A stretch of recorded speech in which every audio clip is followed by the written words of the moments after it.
আসসালামু আলাইকুম ওয়া রাহমাতুল্লাহ। দেখেন, আমি যে আপনাদেরকে বলি যে প্রবাসের জীবন কত কষ্টের, তার একটা প্রমাণ আজকে আমি আপনাদেরকে দেই।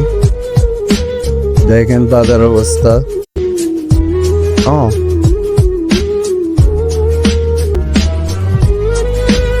গাড়ির ভিতরেই খানা দানা চলতেছে। হ্যাঁ, এই হচ্ছে প্রবাসের জীবন। প্রবাসের টাকা ইনকাম করা, দেশের মানুষকে খুশি রাখতে গিয়ে নিজেদের খাওয়ার টাইমটা সহ সঠিক মতো পাওয়া যায় না। আশিক,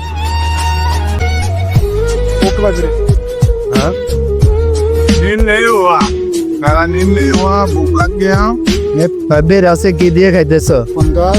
আস্তে পুঁই শাক দিয়ে আলু দিয়ে রান্না করছি, তারপরে পাতাকপি আছে, ইলিশ আছে একটু।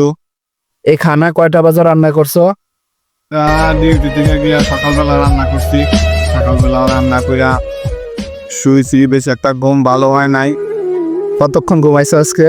এই 3.5 ঘন্টা ঘুমাইছি, এখন ডিউটিতে আসছি। পূজা লাগছে কোনো সকালে ঘুম ভালো হয় না, এদিন খেয়ে আসতে পারি না, এখন খাইতে আসি ডিউটিতে আসি।